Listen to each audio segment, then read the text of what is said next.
O podcast que você ouve agora é uma produção da Central 3.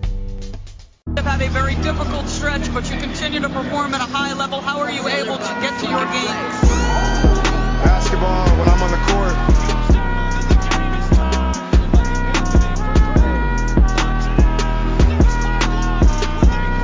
Rebecca, in the future, when you interview me, can you please take off your damn heels? He said, I'll present you, provided you let me wear your heels. We'll save that for later.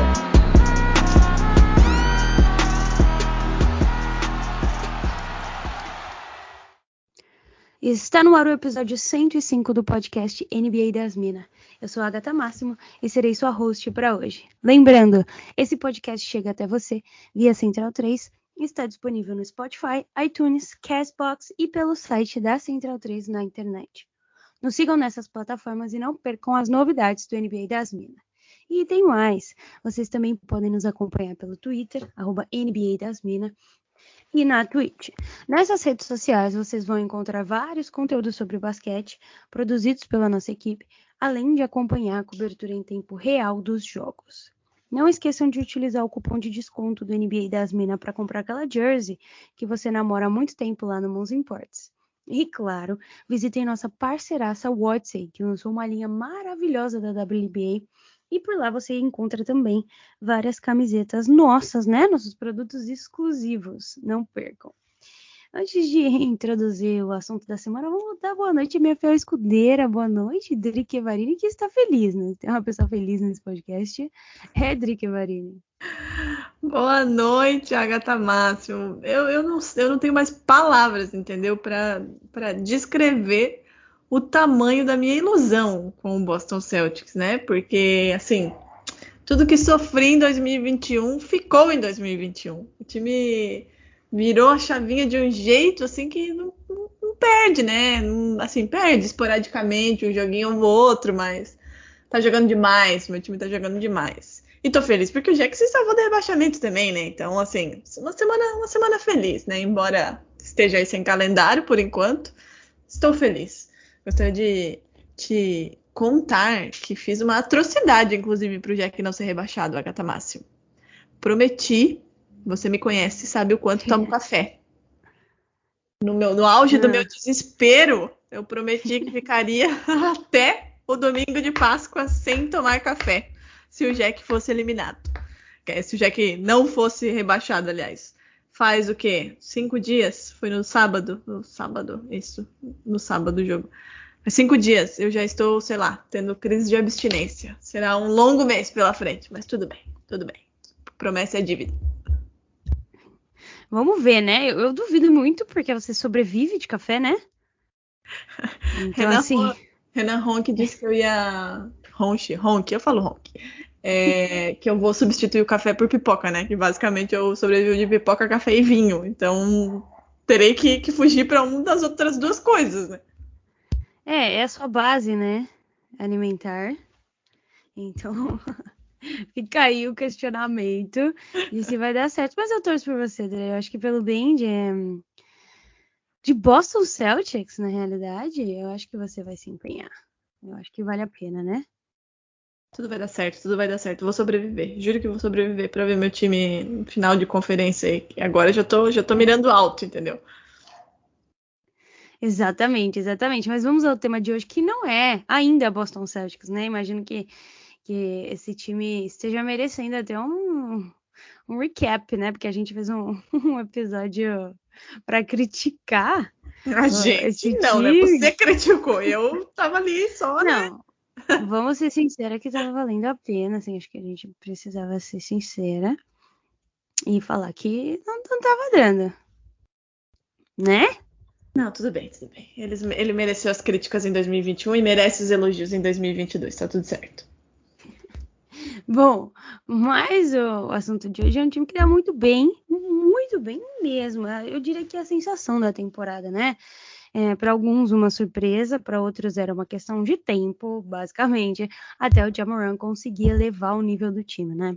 O Memphis Grizzlies, ele não se contenta, e depois até de derrubar o Warriors no play-in da temporada passada, tá chegando aí com força, nessa temporada. Atualmente, a franquia de Memphis é a segunda colocada na Conferência Oeste, atrás apenas do Phoenix Suns e à frente do próprio Warriors, que começou muito bem, né? E aí eu fico pensando, será que a Dub Nation já está tendo pesadelos com o Urso, com o Ja Morant? E, além disso, não basta ser segundo no Oeste, né? O time do Ja Morant tem ainda a segunda melhor campanha da liga. É o terceiro time em pontos por jogo, com 114. O primeiro em rebotes por jogo. Nunca critiquei Steven Adams na minha vida. O oitavo em assistências por jogo. E o 13º em defesa também. Queria entender, Drica, se você esperava isso. Cara, eu acho que ninguém esperava. Assim, vamos por partes, né? Eu acho que todo mundo tinha muita expectativa em cima do Ja Morant de novo, porque desde que ele entrou na liga, ele é um jogador que em nenhum momento ele esteve muito em baixa, né? Ele sempre entregou o que a gente esperava dele e até mais, né? Ele andou aí quebrando alguns recordes, né? Depois a gente vai falar especificamente dele, né? Mas é a terceira temporada dele. Ele já foi Roy, ele já levou esse time para o play-in, derrubou o Warriors, né? Caiu para o Jazz, ok, mas o Jazz era o time que tinha feito a melhor campanha, né, na temporada regular. Caiu para um time que já estava construído há muito tempo, né? Então, tudo que a gente esperava do Ja Morant, ele vem entregando e vem entregando mais. Então, assim, eu acho que se a gente for falar em alguma... Não sei se surpresa é a palavra correta, né? Mas... Não, surpresa não é a palavra correta a ser utilizada, né? Porque surpresa é quando a gente não espera de fato, né? Mas ele vem aí encantando a gente ainda mais, né? Temporada após temporada. Agora, com relação ao Memphis Grizzlies, até porque não fez movimentações tão grandes assim, né? Na off-season fez algumas movimentações, né? Steven Adams, né? Que eu vou deixar para você elogiá-lo, né? Porque essa é uma questão de honra, né? Enfim. Mas nessa trade deadline, por exemplo, não fez nenhuma movimentação. É um time que já vem pronto, né? É um time que é muito jovem, né? Apesar de ter algumas peças mais velhas. Mas tem aí o Ja Morant, tem o Jaren Jackson Jr., que está fazendo uma ótima temporada. Então é um time que a gente esperava um pouco menos, até por essa questão de idade mesmo, né? E porque não tem... Tirando o Ja Morant, por exemplo, que já é uma estrela, um nome consagrado da NBA. Mas a galera lá, o molecada tá entregando e tá entregando muito bem, obrigada, né? Então, eu não sei se surpresa é a palavra correta ou se ele apenas está superando as nossas expectativas, né? Porque, como você disse, vem subindo na tabela, né? A gente tinha lá no começo da temporada o Warriors lá na frente, o Warriors e Suns descolando do resto desse Oeste. Hoje já é diferente, hoje a gente já tem o Memphis Grizzlies em segundo e fazendo uma campanha muito regular, né? Muito consistente. Perdeu alguns jogos aí no meio do caminho, inclusive para Boston Celtics, mas é um time que vem fazendo uma temporada muito regular e derrubando grandes equipes. Então tá fazendo sim por merecer esse segundo lugar em um Oeste que, em tese, sempre antes de começar as temporadas, é uma conferência que todo mundo espera muito mais do que a gente tem tido nessa temporada, né? Então, eu não chamaria de surpresa. Eu realmente acho que atribuo a uma expectativa superada, tanto do Memphis Grizzlies, como time, como franquia, como temporada que está fazendo, como Ja Morant, né, que nessa temporada, inclusive, aí visitou o seu primeiro de muitos All-Star Games, inclusive como titular, né? Só isso já demonstra o que ele está fazendo nessa temporada. Exatamente. Você mencionou Steven Adams, então vamos falar um pouquinho de quem chegou nessa off-season, né? Pelo draft chegou o Ziaire Williams, que inclusive jogava com o filho do LeBron, o Bronny, antes, e aí depois acabou indo para a universidade, não fez um baita college, mas chegou aí para o Memphis Grizzlies e também o Santi Aldama. Acho que diria que os três principais nomes que chegaram além dos draftados foram Steven Adams, que veio do Pelicans, uma troca pelo Valanciunas, que foi muito comentada, diga-se de passagem, Jarrett Culver, que veio do Minnesota Timberwolves, e o Chris Dunn. Assim, quem acompanha meus comentários através desse podcast, sabe o tanto de coisa que eu tenho para falar do Steven Adams, boas e ruins, né? E eu acho que ele se encaixou como uma luva nesse time.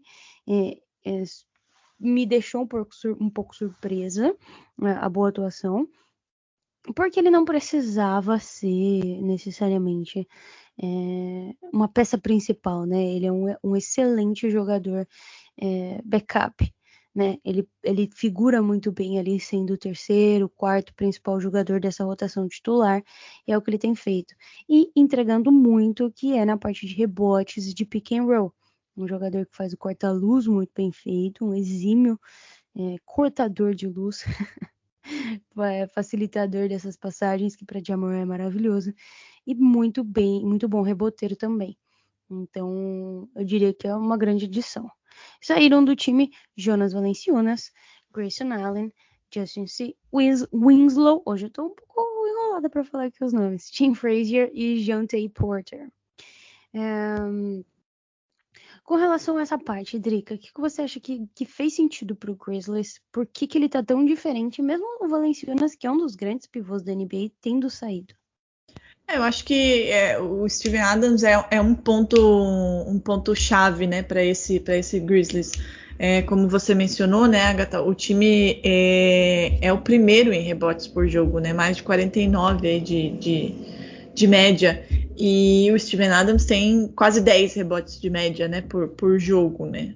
Em pontuação ele não contribui assim tanto, mas são pouco mais de 7,1 pontos por jogo, mas a importância dele dentro do garrafão para esses rebotes e também, né, para auxiliar nessa defesa do Grizzlies, né, ok, não é um exímio defensor, não é um Marcus Smart da vida, um Time Lord da vida, mas é um cara muito grande que consegue proteger o garrafão e com esses rebotes acelerar a transição, que é uma das características desse Memphis Grizzlies, né, um time muito rápido, muito veloz e que consegue fazer essa transição muito rápida para conseguir aí capitalizar essa boa presença dentro do garrafão.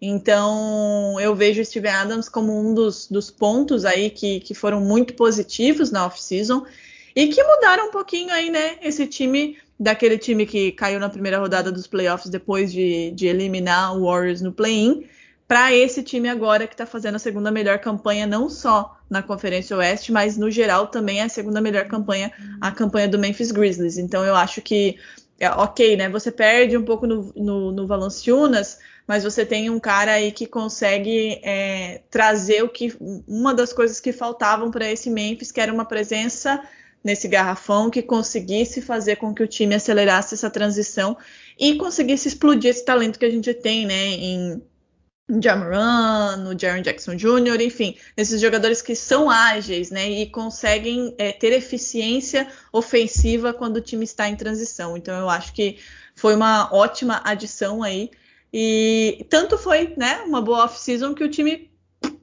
morreu, né, na trade deadline, não fez nada, e o pessoal de Memphis tá tudo bem, tá todo mundo bem feliz, não precisava ter mudado mesmo, e realmente a gente percebe, né, pela campanha, que não precisava ter mudado mesmo, o time tá indo muito bem até aqui. E aí, Agatha, eu te pergunto uma coisa, nem tá na nossa pauta isso, mas eu te pergunto uma coisa, né, levando em consideração essas movimentações que a gente teve na off-season, né, a falta de movimentação na trade deadline, e o que a gente tem visto até agora, você acha que esse time consegue ir mais longe nos playoffs do que foi na temporada passada?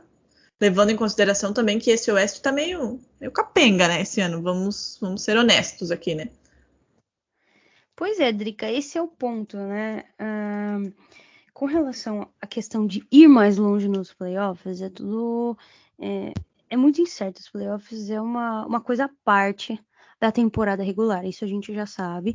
E o que a gente precisa levar em conta, diante da posição atual que o Memphis Grizzlies ocupa, é que eles vão pegar algum time do play-in, né?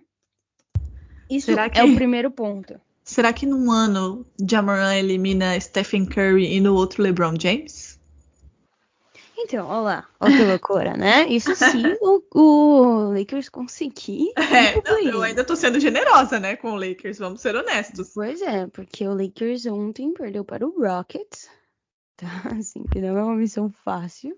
Em uma prorrogação, que o Rockets fez mais de 10 pontos e o Lakers, né? Sei lá, tava dormindo, eu acho.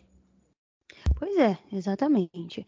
E esse é o primeiro ponto. Eu acho que isso é muito válido, porque o time que for enfrentar aí esse segundo colocado vai fazer pelo menos um jogo, né? Pode acontecer de fazer 2, mas pelo menos um.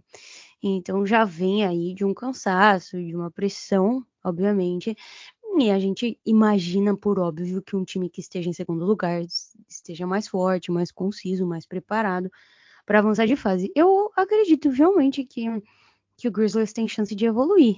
Ainda mais se a gente levar em consideração um Clippers que está muito desfalcado, um Denver Nuggets muito desfalcado, um Dallas Mavericks que ainda falta um pouco, né, para chegar onde precisa. Então eu colocaria ele como os grandes times desse Oeste hoje. Utah Jazz, Golden State Warriors, obviamente, o Draymond Green tá para voltar, e também Phoenix Suns. Levando em consideração esses 3 times, eu colocaria o Grizzlies como a quarta força, sem sombra de dúvidas. Você também? Sim, concordo plenamente, assim, né? Até porque, como você disse, né, Agatha? A gente vê a temporada regular é uma coisa, os playoffs é outra completamente diferente, né? Mas a gente consegue tirar algumas coisas da temporada regular, né? O Grizzlies, ele é um time muito equilibrado, né? Muito constante. E a campanha dele mostra isso, né? Não é só a atuação jogo após jogo. A própria campanha do Grizzlies mostra o quanto o time ele consegue ser forte em todos os setores da quadra, né? Ele consegue ser um time muito ofensivo, a gente viu aqui nos números, ele consegue ser um time bastante defensivo, a gente viu aqui nos números, né? A gente já passou da metade da temporada regular, já entrou na reta final, e o Grizzlies tem só 22 derrotas. Levando em consideração também, né, que começo de temporada é aquela coisa, né?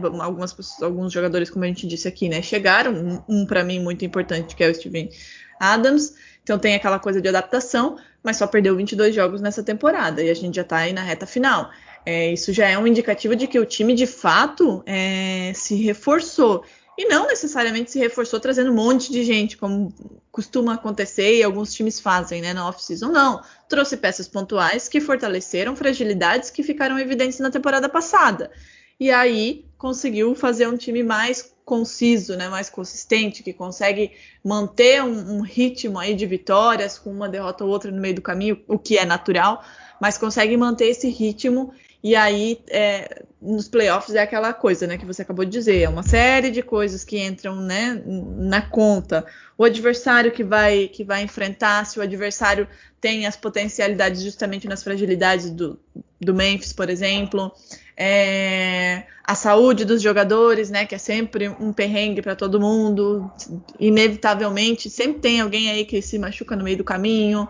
E você falou do Clippers, por exemplo, né? Essa semana Kawhi Leonard estava lá arremessando umas bolinhas no aquecimento, né? Se o homem volta, já muda o negócio ali no Clippers, né? Então, tudo isso vai contar nos playoffs. Mas eu, com certeza, hoje colocaria, sim, também o Grizzlies como, no Oeste, talvez até terceira, quarta força desse Oeste.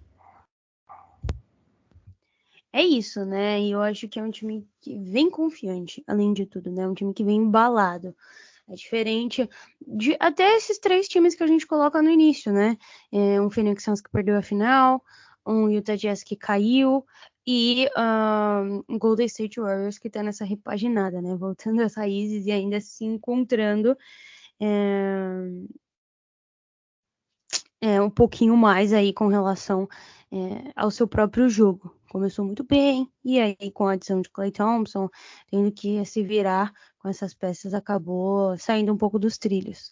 Então é um time que vem muito forte. Inclusive, Trica, a minha pergunta com relação a isso como que essa temporada passada, né, até mesmo ali a bolha já começou, foi quando o Jaren Jackson Jr. se machucou, mas a temporada passada foi um grande divisor de águas para esse time, e principalmente o play-in diante do Warriors deu confiança e mostrou que a franquia estava nesse caminho certo.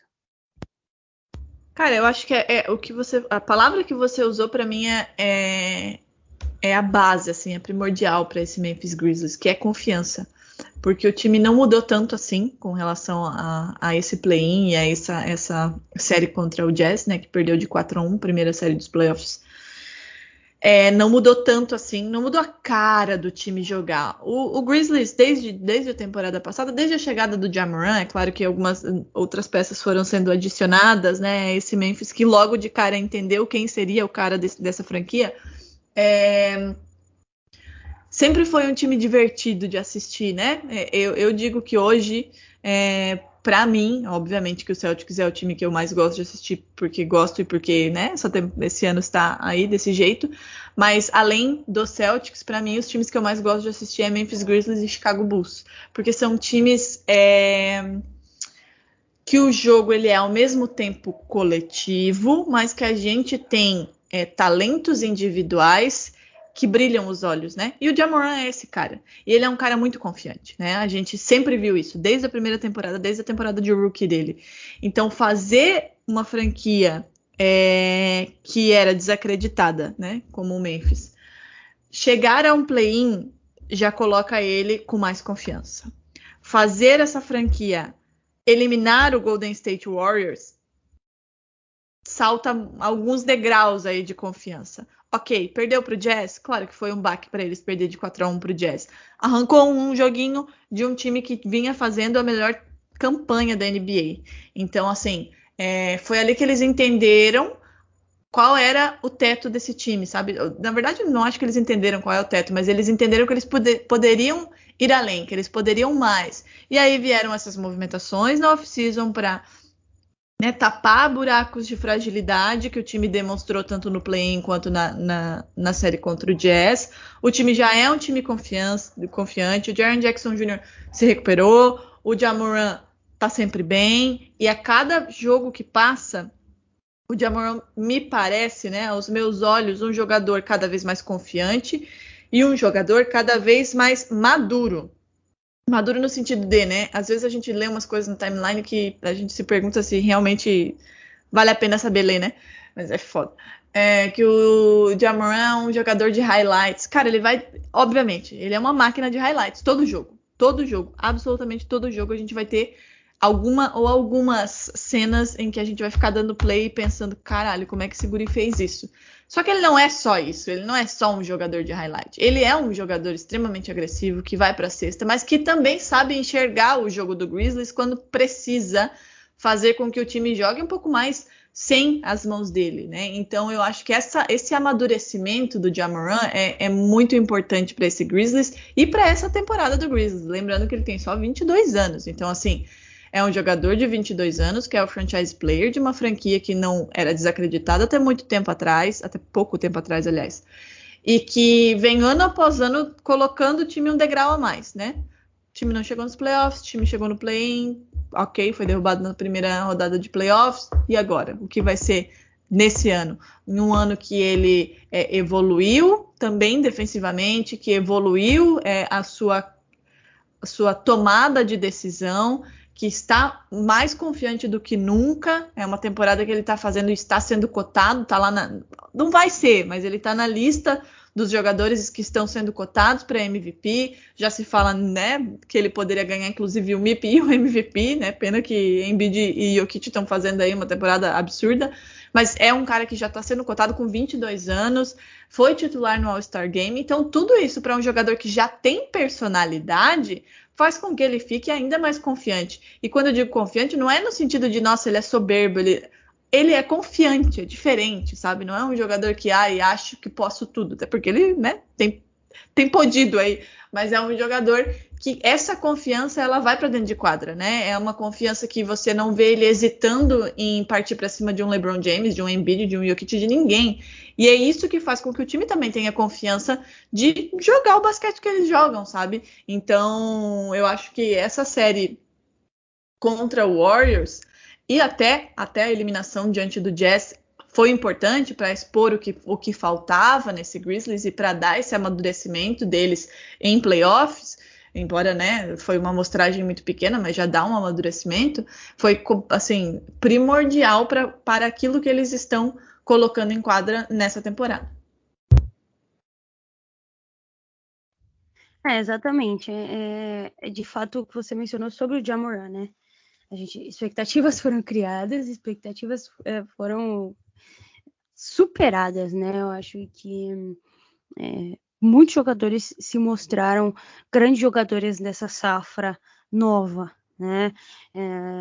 A gente vai falar dele já, mas de fato tá deixando todo mundo impressionado. Eu diria que hoje é o jogador mais divertido de assistir da liga. Sem brincadeira, de verdade. E vamos falar um pouquinho de fragilidade, né? Porque eu acho que a gente falou muito de força, mas o Memphis Grizzlies e qualquer time, na realidade, tem aí alguns pontos fracos, né? E queria entender, Drica, o que você vê que hoje é um fator de melhora, eu diria, para o Grizzlies, né? Eu não diria nem um ponto fraco, porque é um time que tá muito bem, tá conseguindo se manter aí no topo. Mas o que o Grizzlies poderia fazer para, por exemplo, virar um contender, ser um time que a gente já fala, esse é um grande candidato ao título, por exemplo? Então, eu acho que o Ja Morant já é uma estrela, né? Como a gente tá falando aqui, vai falar um pouquinho mais daqui a pouco. E eu vejo que talvez o que falte, né, para que esse time seja considerado, como você disse, um contender, talvez um outro cara do calibre dele, sabe? Um outro All-Star, talvez. Não precisa nem ser um All-Star, mas uma outra estrela que consiga dividir, não digo nem dividir o protagonismo, mas ser uma base para ele. Claro, né? Esse Memphis tem jogadores tão bons, né? Muito bons, que tem feito com que o time faça essa campanha, né? O Jaren Jackson Jr. vem fazendo uma ótima temporada, o Desmond Bane vem fazendo uma ótima temporada com números muito expressivos. O próprio banco de reservas do Grizzlies tem contribuído significativamente até, então a rotação ela tem sido um fator que ajuda o Grizzlies, né? Porque muitos times nessa temporada têm um quinteto, sexteto, 7 jogadores que conseguem fazer com que a rotação não caia de produção, mas quando precisa usar mais do que isso, começa a ter problemas. E o Grizzlies vem conseguindo fazer com que a rotação mantenha o nível, não, obviamente, o nível do quinteto titular, mas venha mantendo o nível. Então eu acho que talvez uma outra estrela poderia dar uma experiência a mais para o time, poderia dar dividir um pouco esse protagonismo. Não dividir o protagonismo, porque o Ja Morant é o cara dessa franquia, mas amenizar um pouco o peso quando ele não tá na quadra, sabe? Eu acho, até para que os adversários se preocupem um pouco mais com outras pessoas também, não que não se preocupem com o time do Grizzlies, mas sempre tem alguém, né, que a defesa fica mais focada, que é mais evidenciado durante o jogo. Então eu acho que talvez uma estrela poderia ajudar muito o Grizzlies nisso. Talvez mais um cara para esse garrafão com esse poder de rebote, de segunda chance, também poderia ser aí um fator a contribuir. E eu acho que é isso, sabe, Agatha? Não vejo que o time precise de tanto. Eu acho que é mais uma questão de amadurecimento do que necessariamente de peças que sejam divisor de águas para esse Grizzlies, sabe? Porque é como você disse, temporada regular é uma coisa, playoffs é outra. E quando a gente chega nos playoffs, é preciso ter jogadores mais experientes, que consigam suportar essa pressão, que são os playoffs, que consigam entender o quanto esses 7 jogos, no máximo, né, precisam ser exaustivamente, né? O time precisa ser sugado exaustivamente em cada um deles, porque é necessário. Então eu acho que é mais experiência que falta para o time do que necessariamente uma peça que, nossa, esse aqui vai fazer o Memphis Grizzlies ser aí favorito ao título, sabe? Ajudaria? Obviamente. Mas eu acho que uma experiência eu acho que o fator mais preponderante aí no que falta nesse Memphis Grizzlies. Bom, vamos falar um pouquinho de jogos recentes, né? O Grizzlies, inclusive, também perdeu para o Rockets, né? Aí, alguns dias atrás. Jalen Green fazendo vítimas, né? Jalen Green fazendo. Inclusive, vamos fazer um parênteses aqui, Agatha, rapidinho. Eu sei que você gosta do Carmelo Anthony e tal. Você viu o que o Jalen Green falou depois do jogo contra o Lakers? Diga, conte para os nossos ouvintes. Ele disse que o Carmelo Anthony era um dos alvos da defesa do ataque, aliás, desculpa, do Rockets. Porque ele é um jogador que já não é mais o Carmelo Anthony. Então, o rookie, veja a audácia do rapaz, entendeu? Né? O rookie falando isso de Carmelo Anthony. Eu admiro demais a personalidade desses rapazes. Pois é. Os rookies estão vindo cada vez mais ousados, né? Em suas falas, andados, posicionamentos. Quem pegou a referência agora pegou. Mas, enfim. O Grizzlies, antes aí desse último jogo contra o Pelicans, na realidade, ele tinha perdido 4 dos últimos 7 jogos, né? Então estava precisando mostrar uma resposta, na realidade. E foi um time que chegou justamente para isso, né? Foram 44 pontos no primeiro quarto, 77 pontos durante o primeiro tempo, né? E os jogadores que precisavam estar mostrando serviço mostraram. Jaren Jackson Jr., JJJ, eu gosto muito, teve aí 22 pontos. No jogo contra o Rockets, por exemplo, ele tinha feito 5 faltas em 13 minutos, acabou não conseguindo jogar praticamente, né? Uma máquina de fazer falta, né? Pois é, exatamente. Teve um plus-minus nesse último jogo de mais 47, tá? Mais 47. Meu Deus! Pois é, exatamente. E melhorou muito o aproveitamento dos arremessos que estavam sendo bem ruins na realidade. Quem tem jogado muito bem também, tem sido uma excelente peça para esse time, é o Desmond Bane, né? Esse último jogo fez 22 pontos, né? E tem arremessado muito bem de 3. Inclusive que, enfim, hoje em dia para a liga a gente sabe o quanto é importante, especialmente para esse time do Memphis Grizzlies, que é um time que concentra bastante das jogadas no garrafão, ter esses outros jogadores esperando no perímetro é muito bacana e é uma arma muito forte, né? Porque a gente vê muita infiltração do Ja Morant, vê o rebote caindo ali embaixo, então ter esses jogadores prontos para tirar, de fato, né? É uma grande arma desse time. Então, o Desmond Bane tem jogado bem. O Ja Morant não fez um triple-double porque não precisou, né? Como o jogo já estava ganho, ele acabou sentando um pouco antes, mas poderia ter feito sem sombra de dúvidas. Quem também tem jogado bem é DeAnthony Melton. Melton teve 14 pontos nesse último jogo, e Zion Williams, né, que tá tendo cada vez mais espaço nesse time, fez 16 pontos, 6 de 9 nos arremessos, inclusive 4 rebotes ofensivos, né, e isso tem sido bem interessante. O Grizzlies, o próximo jogo é contra o New York Knicks, que também tá remando e parece que vai morrer na praia essa temporada, né, contra as expectativas da maioria das pessoas, mas é um time que tem jogado muito bem. Até, por exemplo, o All-Star Break estava acertando aí por volta de 39% nas bolas de 3. Então, tem jogado muito bem, um time que tem essas peças, esses coadjuvantes que se encaixam, é aquilo, né, que a gente sempre fala.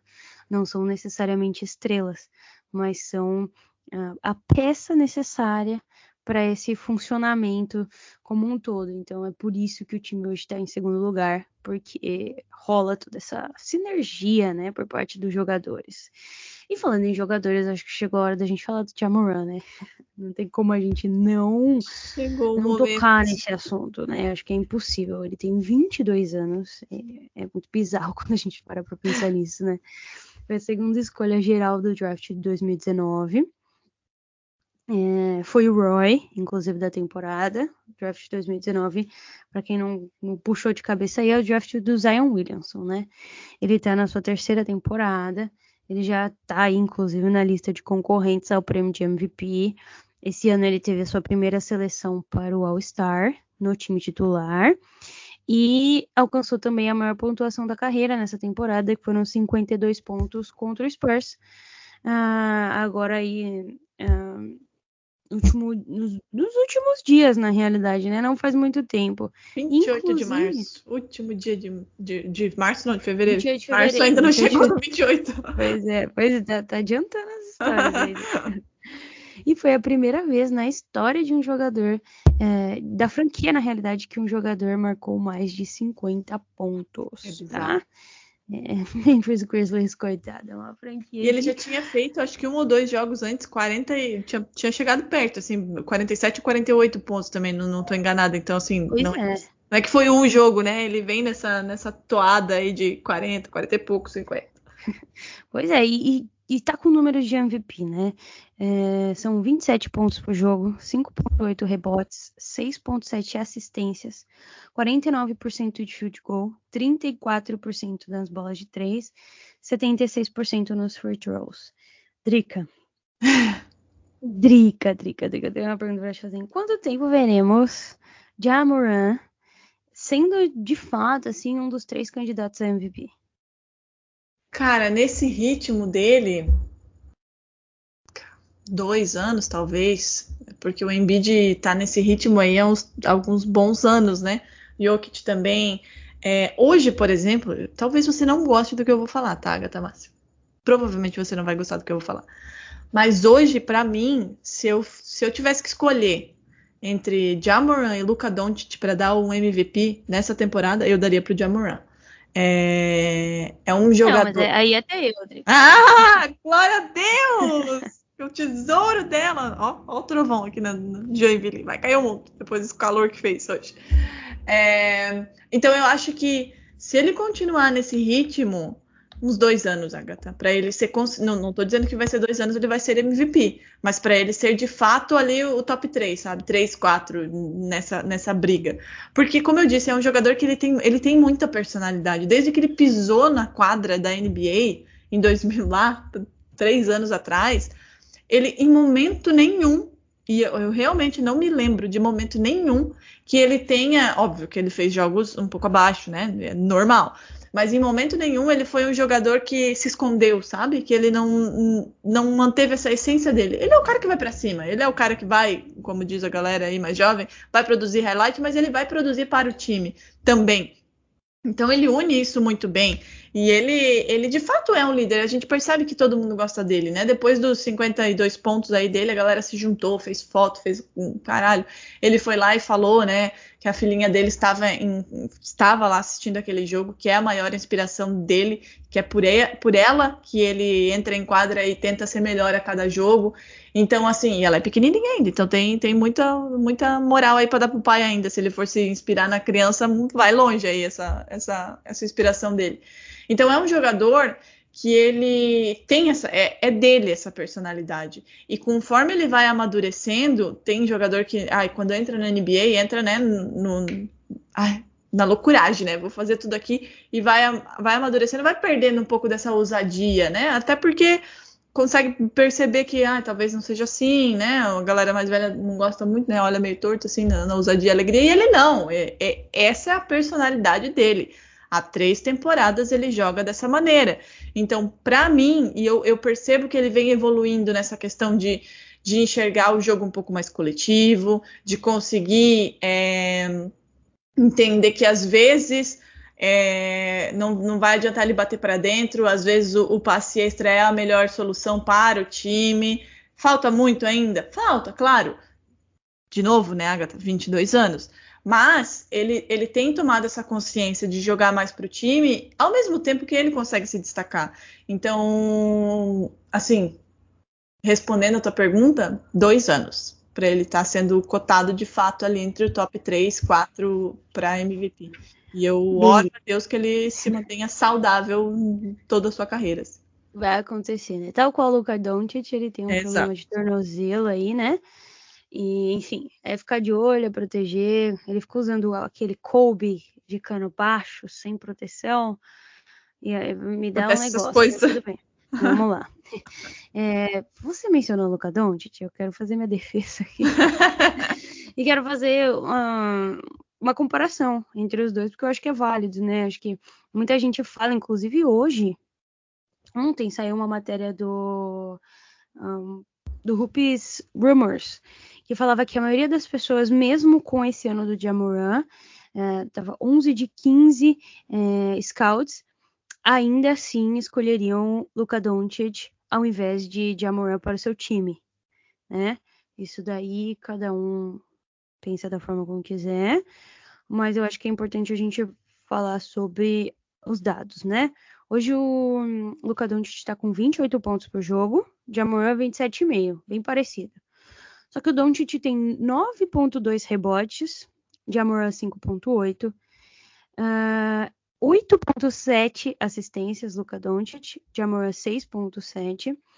Mas se a gente pega em eficiência, o Luka Doncic tem 51%, o Ja Morant tem 53,4%, o win share do Ja Morant também é maior.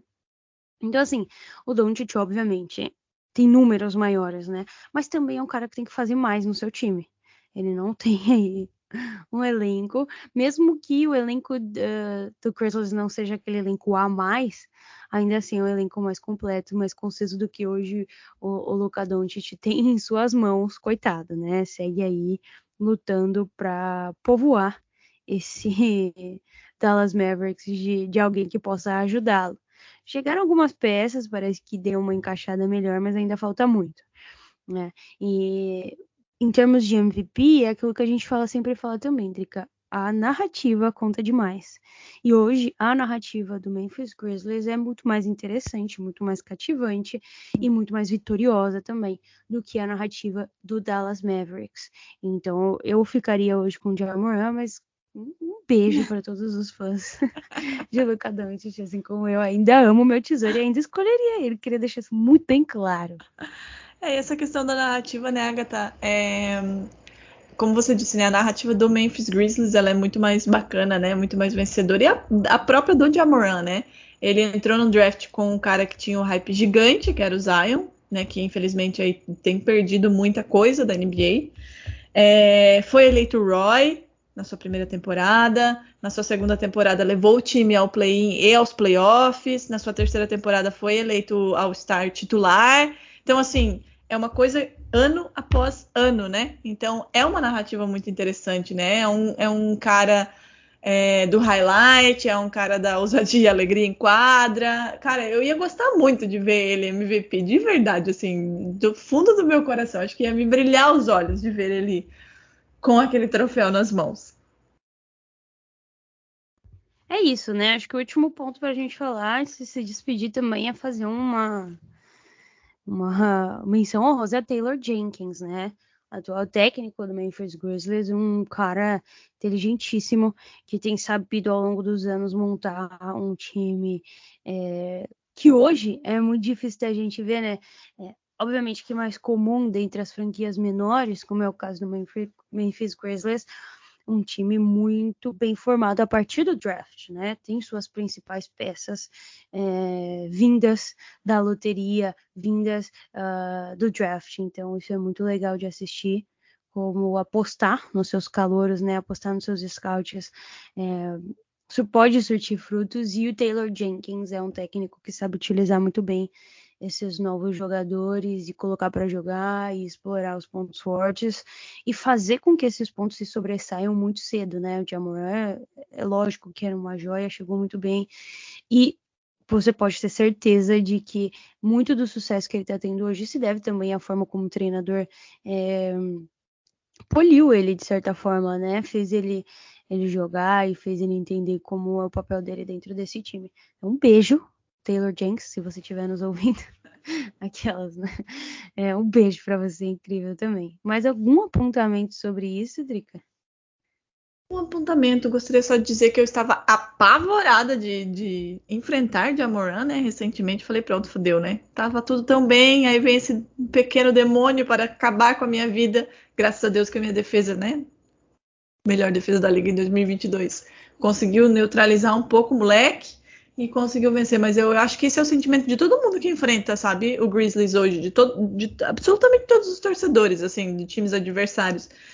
Você fica com receio, não tem como não ficar. O time tá embalado, o time tá entrosado, o time, assim, parece, aos olhos de quem assiste, que eles realmente estão se divertindo enquanto estão jogando, não parece ser um esforço, sabe, o que eles fazem.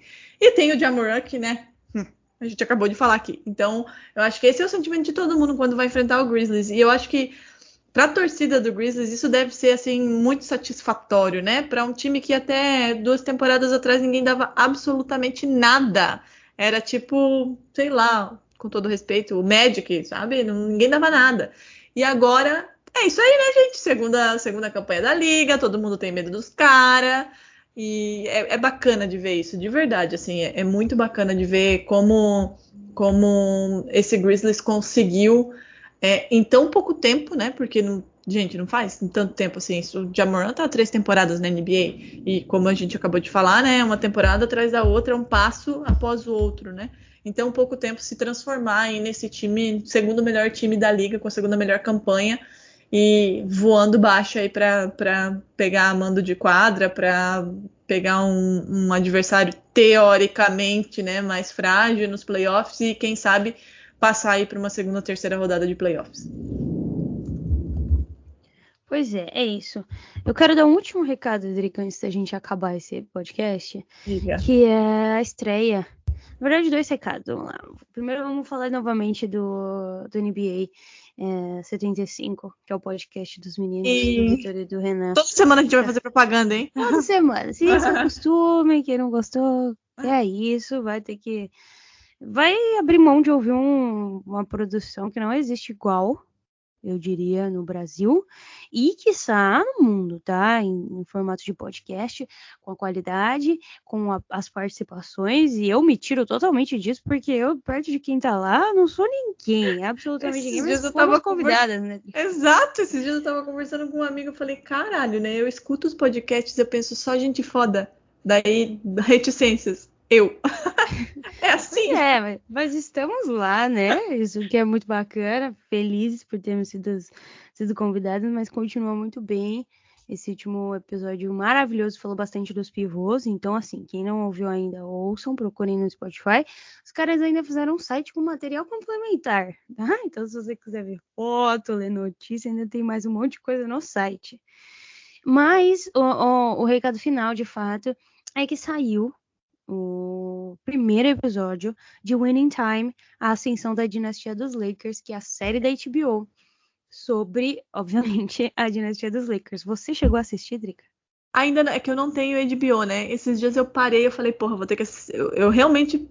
Olha a que nível chega o ser humano. Eu, torcedora celta, parada na frente da tela, pensando, caralho, eu vou ter que assinar essa merda só pra ver isso aí, porque eu tô lendo... Eu tenho, amiga, eu te passo assim. Tá bom, depois a gente conversa, tá? Em off. Porque eu vi tanta crítica boa, assim, desde caracterização, de realmente, né, incorporar o personagem, roteiro, tudo, que eu tô muito, muito, muito ansiosa pra ter uma folga aí de um final de semana pra maratonar e ver tudo, assim. Olha, eu esperava que fosse ser bom. Porque é aquilo, né? Quem gosta de basquete, qualquer coisa que as pessoas fazem de basquete qualquer coisa também não, né? A gente gosta de praticamente tudo, desde que seja minimamente bem feito, ok. Isso. Eu esperava que fosse isso, até porque HBO, a gente tem, sei lá, Game of Thrones, Euphoria, muitas séries muito boas. Mas é diferente de tudo que eu imaginei, foi até que eu falei no Twitter, é diferente de absolutamente tudo que eu imaginei que seria, e é 25 vezes melhor do que eu poderia esperar, assim, absurdamente cativante. Acho que os primeiros 30 segundos de episódio você já quer saber o que vai rolar, assim, mesmo você sabendo, mas a forma como eles estão contando a história, essa forma mais jocosa, quebrando a quarta parede, utilizando uma imagem que parece de fato ali anos 80, né? A gravação, imagino que tenha sido gravada com câmera zona mesmo, sem ser digital, então é muito legal, e a forma como eles têm também colocado os jogadores, para quem não viu, Jerry West é um show à parte na série, e eu tô muito ansiosa para ver como vai ser. Retratam também toda a parte do racismo que rolava nessa época entre Magic e Larry Bird, e enfim, sem comentários, maravilhoso. Quem não assistiu ainda, eu, assim, indico de fato. A única parte ruim é que é um episódio por semana, então, assim, vamos ter que aguardar semana que vem pro episódio 2. Mas esse é meu último recado. Queria mandar um beijo pra todo mundo que ficou até aqui e pra você também, Drica. Eu vou te mandar essa senha aí pra você ver Lakers. Manda que daí eu não preciso maratonar, né? Porque daí eu vou vendo um por semana mesmo, é a dose diária, assim, né? Semanal de Lakers. Não dá pra exagerar também, né? Que tem aqui meus limites. Então é isso, né? Mais uma vez, reforçando o pedido da Agatha, assistam a série, ouçam os podcasts da NBA 75 e na semana que vem a gente volta aí com mais um episódio. Um beijo. Beijo.